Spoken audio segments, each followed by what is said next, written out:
All right.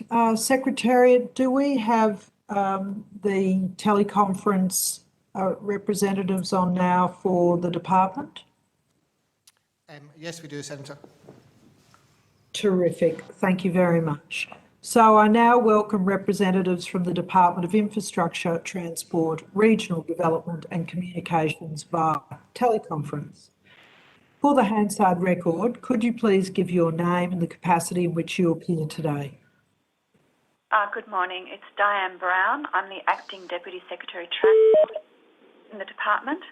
I'm joined today by two colleagues as well, Janet Quigley, the First Assistant Secretary, Domestic Aviation and Reform Division, and Richard Wood, the First Assistant Secretary, International Aviation Technology and Services. We hope that the three of us will be able to answer any questions of the committee.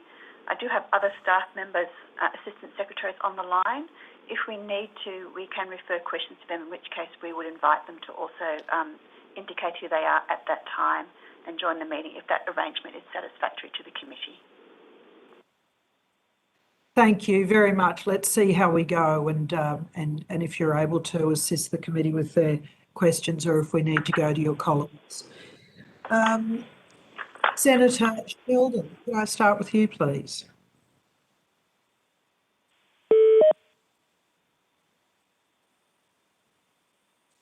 Senator Sheldon, would you like to start? Oh, sorry, thank you. Yes, apologies. I have some questions about the retaining domestic aviation capability payments, or the RDAC. Who and what groups were consulted on the development of the scheme? Sorry, I just missed that question. Who were the groups involved in developing that scheme? What groups were consulted on the development of the scheme of the RDAC? Certainly. We had conversations with the airlines as part of our regular consultations, but also more specific conversations with the airlines, Qantas, Virgin and Rex, around implementation questions and questions of cost. But we always have ongoing conversations and engagement right across the sector to understand the capability requirements and capability issues arising in the sector. So we have a regular program of consultation across airports, airlines and various other parts of the sector. So just back to the development of the scheme of the RDAC, were any unions consulted? Not consulted by the department, no. Was the Ground Handling Alliance consulted? So, Janet Quigley, Senator Sheldon. Yes. I think as Diane mentioned, as Ms Brown mentioned, that we have a range of consultations on a very regular basis. Ground handlers are included in that. They give us a range of data to understand their current situation, and we use that for a range of decisions across government. And so we would have drawn on that data and that information to help shape the program. So what's the logic in not having the outsourced companies receive money, because they would have had support to keep workers connected? What was the logic of that? They've put propositions to you and you've rejected them. On what basis? So RDAC is essentially about maintaining a domestic aviation capability, and it's about a core capability. So on that basis, it was determined that it was about the airline's direct frontline employees, and the scheme gives a minimum of 50% of employees support through the program. The department and government have implemented a range of programs to support aviation, as you know, and there is a specific skills program that goes to support the ground handlers in maintaining and ensuring that their skills are current and they're accredited to be able to make sure that when the sector does stand back up, that you've got a workforce that has their skills and accreditation in order. Well, this goes to the very heart of the question. Thank you for your answer. Appreciate it. That the Ground Handlers Industry Alliance has informed us this morning that the unintended consequences of the policy initiative has a national effect, airlines could be grounded in November, December, January and February, right when the country needs to open up. What's your response to that? So we're collecting data under this scheme, as we do with all of the programs, and we review that data and to understand what's happening in the system, and we're still continuing to talk to our stakeholders to ensure that we've got the most up-to-date information about the COVID impacts.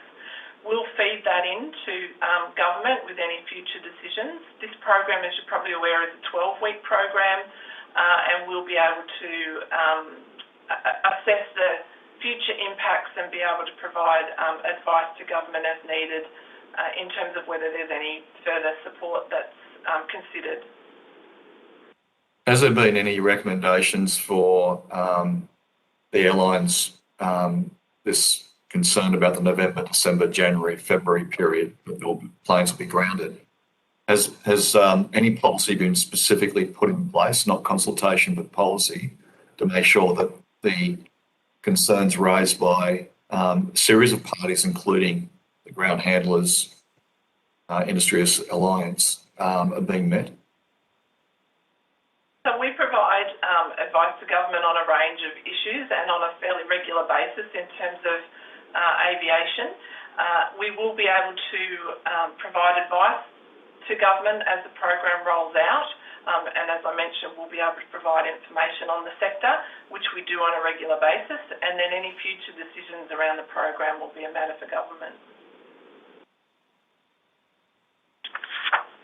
So what advice have you been giving to government about the concerns raised by the Ground Handlers Industry Alliance? You haven't been able to answer that question. I'm not clear what your answer is. So we would give advice to government on the information that we're receiving. So in terms of the workforce impacts, in terms of the financial impacts that we're seeing, we're reliant on the sector to give us that data. So we've got the evidence base to be able to describe those impacts in detail. We do get that information from the sector, and as we say, when that advice is provided to government, we're able to give that full picture. So you've just rightly said, you're more than a conduit for information from one organisation from organisation to organisation. I know you haven't consulted with unions, but also you said you give advice to the government. What is the advice? I will be very clear about this. What is the advice that you've given regarding the concerns that the airlines will be grounded in November, December and January and February because of the lack of support, trained and skilled staff at the which has been put to us by the Ground Handlers Industry Alliance? Senator Diane Brown, Deputy Secretary here, acting. I think, as Ms Quigley said, we're collecting data across a range of sources to keep government informed about the conditions in the market. As you've been aware, programs will be amended, extended and varied throughout the course of the pandemic. And based on advice, which we can't tell you what our advice is, but based on the analysis of the data that we hear, the data that we collect, the consultations we have across the sector, we do provide and keep the government informed on a continual basis about the nature of the market and the airline sector in Australia. So I just want to clear, so you're saying that the advice you're giving to the Minister is something you can share with the committee here? So it's advice to government, which we share. You're saying cabinet, or you're saying cabinet, or you're saying the Minister? Often it will end up in cabinet discussions. So it doesn't always. Look, I'm really getting frustrated with you not answering this question. I'm really being stuck on this one issue because you failed to answer it. There was and I'll repeat it again. Airlines could be grounded in November, December, January and February, and you've given me no confidence that you've given any advice to the government that something should be done because of that crisis that's pending. Well, we have not heard that from airlines, that they believe they will be grounded in November or December. Look, can I just interrupt you for a moment? I never suggested it was from airlines. I suggested very clearly that it's from the Australian Aviation Ground Handlers Industry Alliance, who you say you regularly consult with. So sorry, I was just checking with my colleague. We have not heard that directly from the body that you've heard it from. If they wish to contact us, we're more than happy to meet with them and talk specifically about their concerns, but we have not heard that concern directly from them, as far as I'm aware. So you're saying that association and all the meetings you've had have never raised concerns about lack of training, the concerns about trained staff being retained. They haven't raised those. Are you saying to me that they haven't raised those concerns, or are you saying to me they've raised those concerns and you haven't acted on them?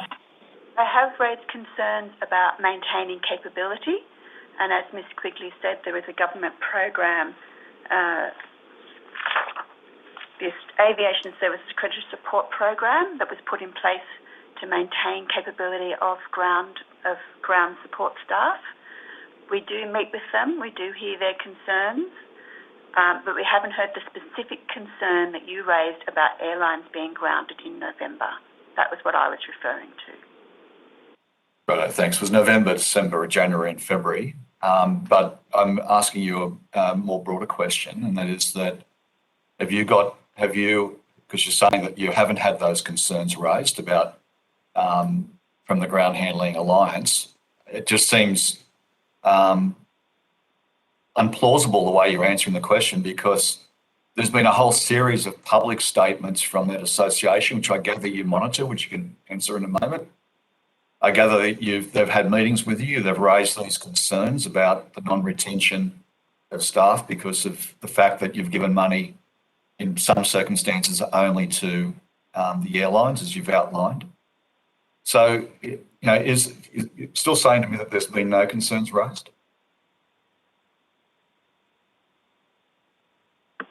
Senator, possibly we can take that question on notice so I can discuss it with colleagues that may have had more direct conversations. So you can't tell us whether you've given advice to government on that question? We have given advice to government on the need to maintain capability in the sector, and a number of government programs are aimed at doing that. Those programs remain under review, and with requirements that we keep the government informed of whether any of the programs need to be extended or varied. Did you advise the government that there was concerns by the Ground Handlers Alliance about not retaining staff? We did raise with government the importance of capability of the sector, including the capability of ground support workers. And you might be aware that RDAC does apply to ground support workers where they're directly employed by the airlines. Could I just go to this again, the same question, but in a slightly different way? The three-stage process could take months, leading to personnel shortages across Australia, from our busiest capital city airports to our lower volume regional hubs, at precisely the time the economy will be opening up. Europe and North America are suffering this aviation labour bottleneck as we speak, which is artificially capping the number of flights that can occur despite strong demand from the flying public and regulatory approval to open up flight schedules again. These shortages could occur if we were to use those same examples there in November, December, January and February if nothing is done. Is that an accurate description? Senator, it's Janet Quigley.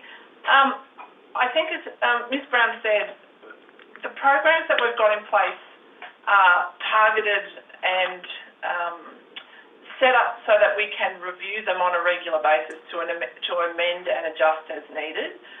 So the RDAC program, or the Retaining Airline Capability Program, is a new program, as you're aware, and it's going at the moment for 2 months. So because we're still working in a lot of uncertainty, and the COVID environment is one that we need to work with health and others to understand the impacts, we will continually review those programs, as Ms Brown said, provide the feedback that we're hearing and the escalating concerns by the sector, and then have discussions with government in terms of what future support might be needed, but ultimately they will be a decision for government. Yeah, but there is, you're saying that you're taking cabinet in confidence exclusion from us being able to, but you being able to answer the question regarding what advice you've given regarding concerns raised by the Ground Handling Alliance. Well, So are you taking immunity, protection because of cabinet in confidence or some other reason? It would be cabinet in confidence because any decisions around whether the programs are extended are a cabinet decision. So they all get fed into a cabinet process and are ultimately. I really hope that the propositions you're putting that you've put to the minister falls into that category, because I'm deeply concerned that you're not being frank. With these companies need to be operating, they need to have their be able to ramp up when the airlines, when the aviation industry is further opened up, and they've raised serious concerns about not having the staff, retained staff, because of the lack of financial support for retained staff to be kept within the operations. I'm deeply concerned that you haven't been able to tell us about whether those concerns are valid or not, and quite frankly, it sounds like you're avoiding the answer. Senator Diane Brown here. Sorry, we don't mean to give that impression. We are interested in maintaining the capability of ground support workers. In the government's announcement on the 2nd of August in relation to the extension of a number of programs, that included an announcement to extend the Aviation Services Accredited Support Program. That was extended to the end of the year in recognition of the importance of maintaining the capability of ground support staff. It's a further question that you've asked about whether they need additional support similar to that provided in RDAC, and that is a matter that we would still be considering and looking at data before we provide further advice to government. But government has extended an Aviation Services Accredited Support Program, which was directly going towards helping the employees that provide ground services to keep their skills and their qualifications current so that they were aviation ready up until the end of the year. I just want to thank you for that answer.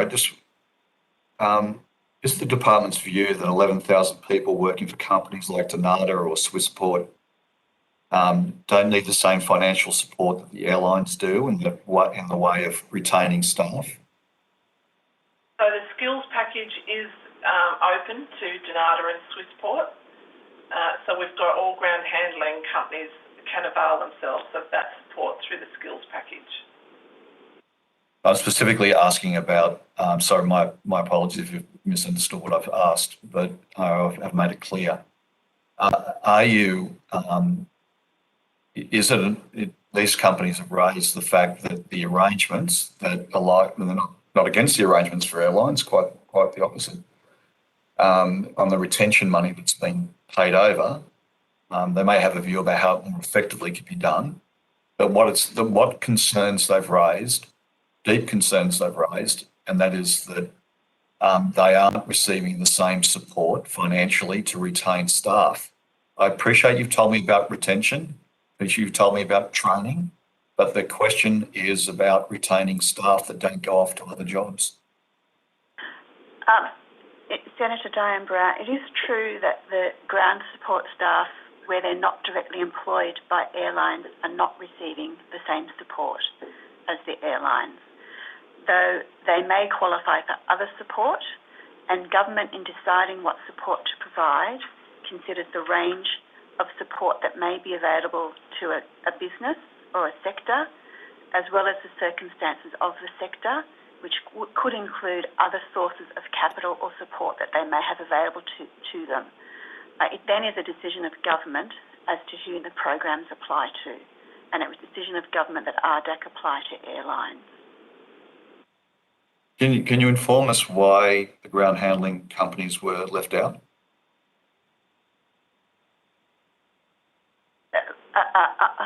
It was a decision of the government. I'm not aware exactly of all the factors that they considered. And Senator, it's Janet Quigley again. I think to date the focus of our programs has been about minimum connectivity and making sure that we can alleviate some of the cash flow pressures, and the programs have been designed to support both of those agendas. There's been different views on the focus of the programs, but it has been, I think, about making sure that we can have as many flights in the air as possible, because we know that once that happens, it will flow through the ecosystem of the sector. And so, again, this program, I think, is about making sure that we've got the airlines ready to pivot and ramp up as soon as those border closures and hotspots can be eased, and then that flows through to the broader sector. So that's still, I guess, the fundamental principle of the government's support to date. Right, thanks. And so can you explain to me why the 11,000 people have been left out of the scheme under what you've just outlined as being priorities? So I think what we've focused on to date with the ground handlers has been relieving some of that cash flow pressure, which is where that training and accreditation package has focused. And we've done the same for the airports in terms of reducing things like their security costs. We'll continue to review, and we know that the longer this goes on, there will be those increasing pressures, and as we get the data, we'll be able to assess that and support government in making any future decisions. So the skills package isn't a wage subsidy, is it? No, it's not. Right. And if you aren't earning any money, you leave the sector, people will leave the sector and work elsewhere. That's a loss of trained, skilled people. Are you saying that that's not important? No, but we know and appreciate that the sector has to be supported by a skilled workforce, and that there's still safety requirements and other accreditation requirements that the sector will have to meet to be able to support aviation activity into the future. Look, I appreciate your answers are not specifically to the question I'm asking, which is about wage subsidies. So you're saying that 11,000 people left out of the scheme is an okay consequence for the aviation industry? I think, Senator, we're saying that was the decision of government. That's how you're characterising the program of support the government has extended to the aviation sector. I think that's and you're saying it's question for you. And you're saying it's capped. My apologies, I didn't mean to interrupt.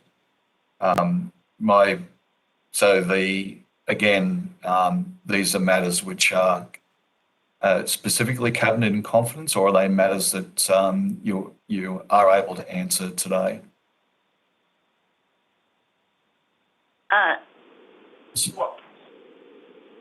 Well, the recommendations that I just want to be clear, the recommendations that you've made to government, and you said government, but that's ministers, that's potentially the cabinet. But these are, well, I'm asking about the advice to the minister, not the advice to the cabinet. So you haven't. Sorry, go ahead. We've provided advice to the minister, which goes to inform the minister's consideration in cabinet papers and discussions in cabinet. The department is planning for the future of the aviation sector, including a 5-year plan. Does the federal court findings regarding Qantas, which has a market share of around 70% of aviation, is illegally outsourcing its workforce, factor in the department's planning?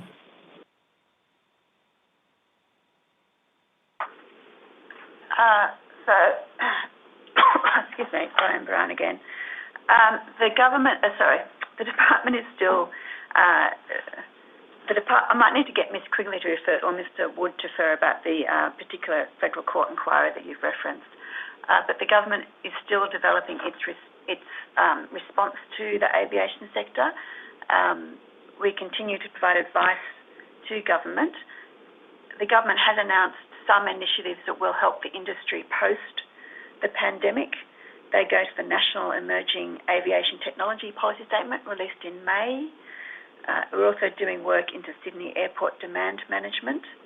but the focus immediately is on the dealing with the pandemic as it persists, and any further statements around support for the aviation sector or plans to help the aviation sector post the pandemic are still being developed.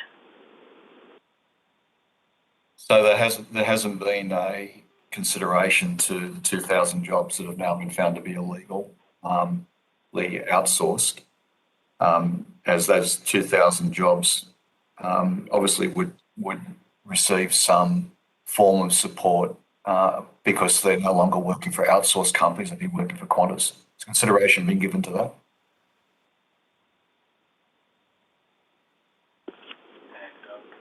Sorry, so we understand that decision is subject to appeal, and so it would be, we think, more appropriate to wait until if it's finished its legal processes. Right. What do you see as the options if the appeal is unsuccessful or successful? Senator, we can't preempt the outcomes of a process, but we are very conscious of watching what happens in the sector, seeing how things unfold during recovery. That's a major part of the department's role in sort of understanding how the sector responds to recovery, but commenting or preempting any court decisions isn't something we can do. I did not even ask you were you to preempt those conversations, thank you. The decision from the court. What I was asking you very clearly, I think, and that is that in the case of the 2,000 workers, whether the appeal is successful or not, have you made a decision about what the impact will be on the financial support that you give to the industry for wage subsidies? Because that doesn't require the court decision for you to give consideration to it. And I would hope that you're weighing up and the minister's asking you to weigh up those matters. If the minister's not asking you to weigh up those matters, I'm deeply concerned. So Senator Diane Brown here. I think you referred to the programs as offering a wage subsidy. We would argue that none of the programs, whether that be RDAC or the International Aviation Support Program, is a program offering a wage subsidy. Can you describe, by all means, describe it the way that you wish to describe the amount of money that's been paid to workers to be retained? It's fine. You can describe that any way you like, and I'm happy for that. But I'm asking the same question. Have you given any advice, and have you been asked to give advice regarding the illegal outsourcing of work at Qantas and what the impact would be on the schemes that you're providing to industry to retain staff? So we... yes or no, you've asked it or not, yes or no? So the programs are about retaining capability, and it's a matter for airlines how they retain capability, and that's what we're concerned about. Industrial relations matters would be considered probably by a different department potentially, but in terms of the programs that you've asked about, we look at that in terms of whether the airlines are maintaining a certain capability. I'm again not asking you about the decision from the court at all. I'm not asking you that. I appreciate, and you're right, you wouldn't be the right department to ask specific details of any court decision. And you've avoided answering the 2,000. We'll have to move on, but you've avoided answering has there been any planning for these 2,000 workers and the impact that it'll have on the schemes that have been put in place for the aviation industry? And I can only take from the fact that there's no answer that it hasn't been done. Now, I want to go to this question regarding international aviation support. Separately, the international aviation support payments, those are just $500 per week. The RDAC payments are $750. Is the fact that the RDAC payments are 50% higher a recognition that the $500 per week payments aren't enough? Senator, it's Richard Wood, First Assistant Secretary, International Aviation Technology and Services. I think this goes partly to the point that Ms Brown was just making. The way the International Aviation Support Program is structured is we provide funding to the Australian international airlines, international passenger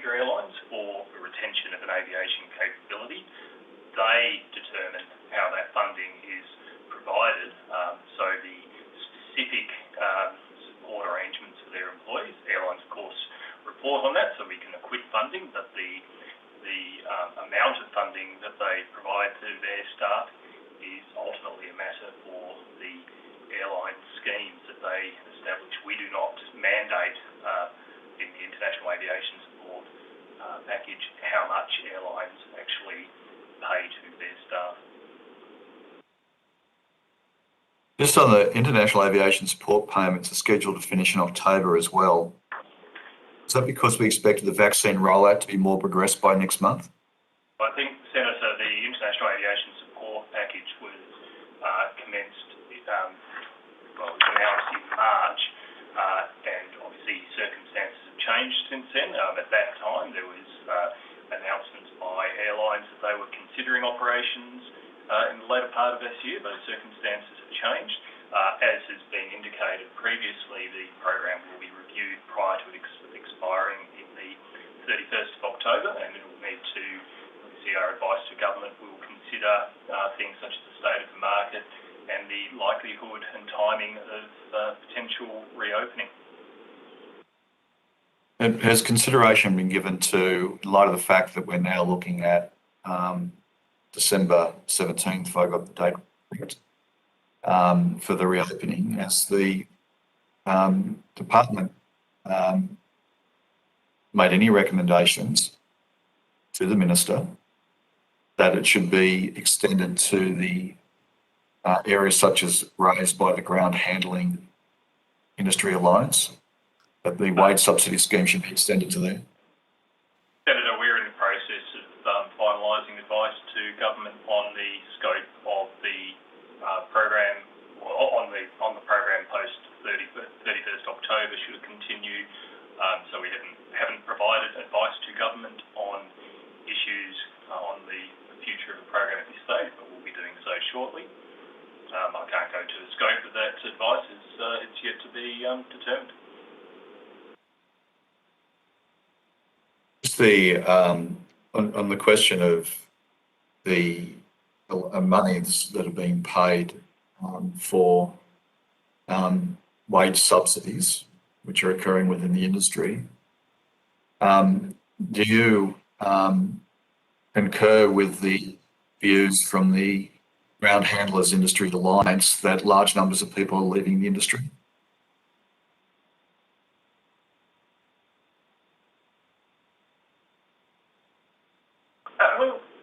We've heard, as you have this morning, that is what they're saying. We would need to be able to collect the evidence in terms of that data. I think the numbers that some of the ground handling organisations were talking about this morning was a bit uncertain as well. But through our conversations with the sector, we'll be certainly looking to be able to try and quantify those impacts. I just want to go back to some evidence that was given before in this session. You raised the question about airlines, aviation company, airlines, I took it as airlines, maybe correct me if I'm wrong, but airlines, that it's, they are to work out how for example, the international aviation support payments are paid.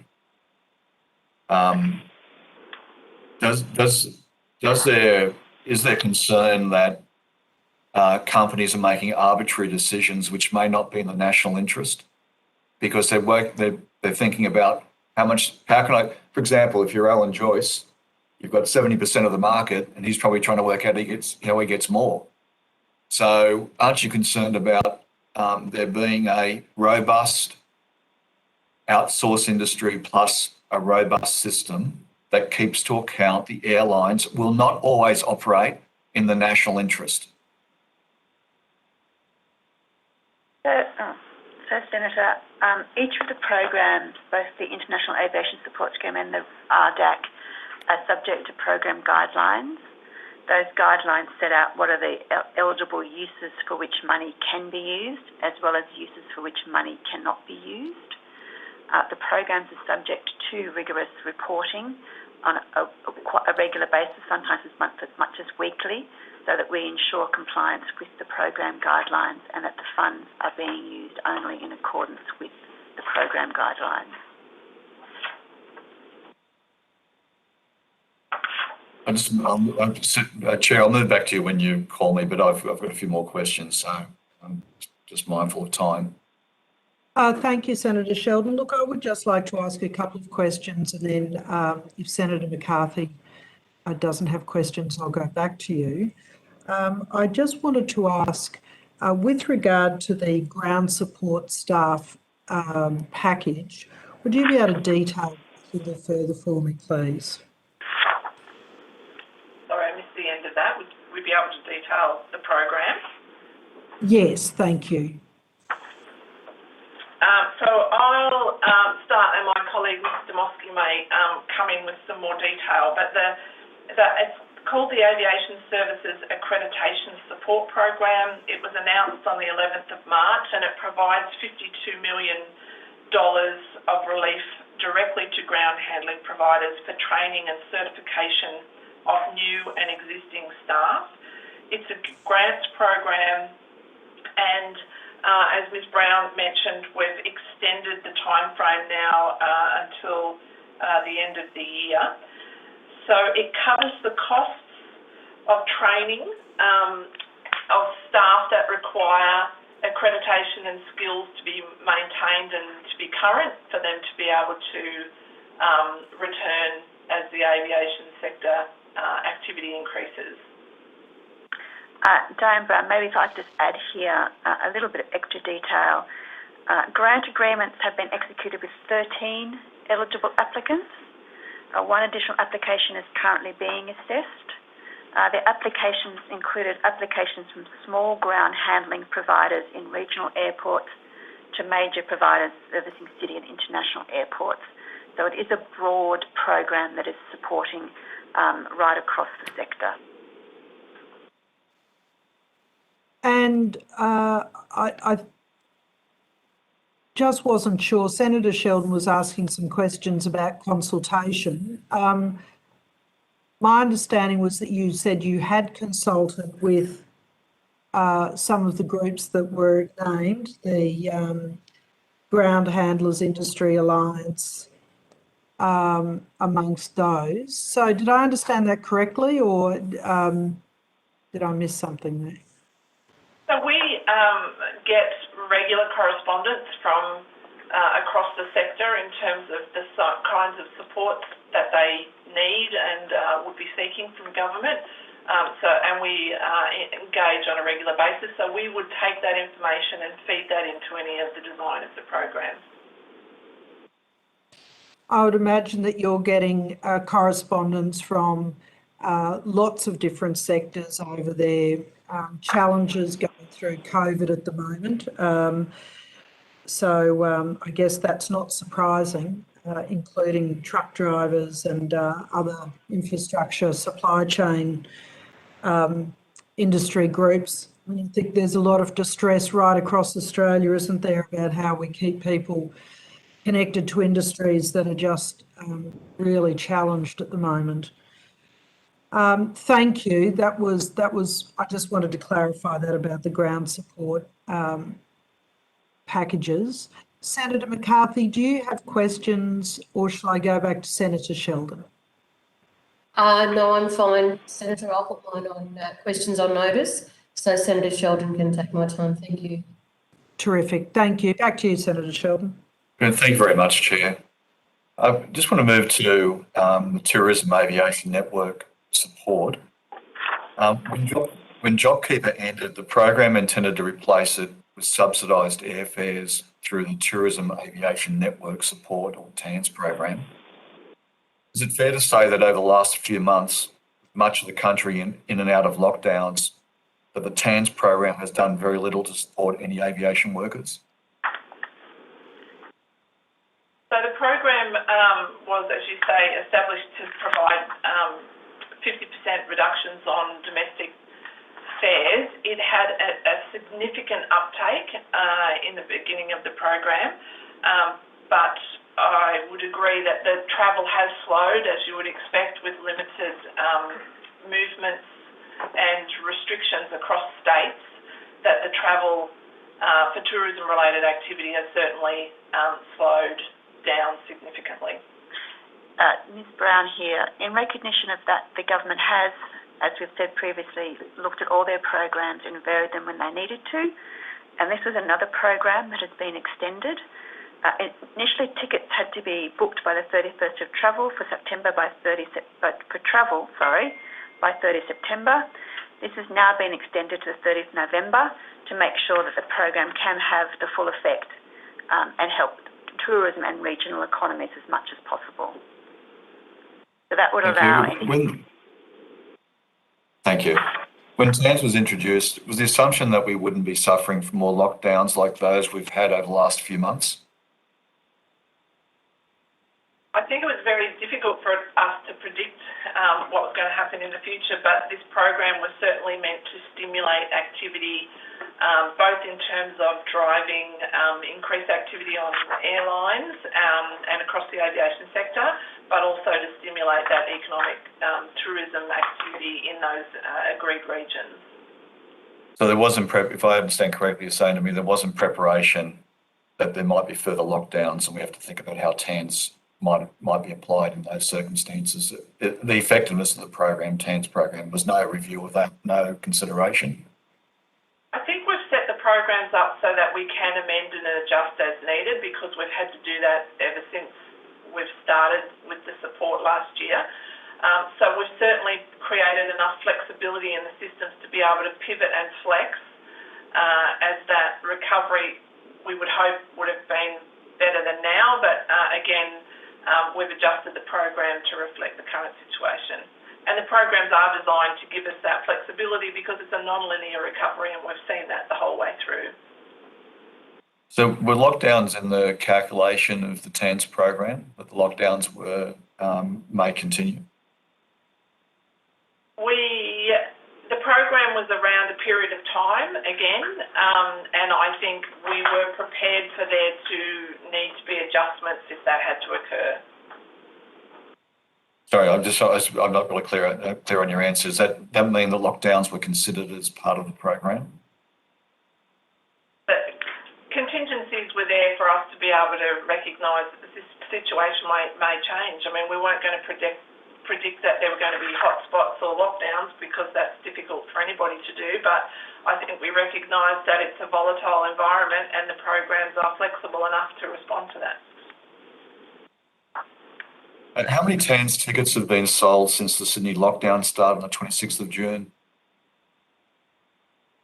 I might get my colleague, Mr. Demosky, just to take you through that piece of information. Thank you. If you could exclude any, just to clarify part of that question, can you excluding any which have been refunded or cancelled? It's Jason Demosky, Secretary, Domestic Policy and Programs here. We'll have to take that question, the specific dates that you mentioned, on notice. We have seen significant cancellations, as you would expect, through the lockdown periods, with people under stay-at-home orders and other restrictions. Yeah, if you can take that on notice. Can I then just go to a question about back to training and skilling and maintaining people within the industry? As you'd appreciate, prior to COVID, there was predictions that there'd be a shortage of pilots.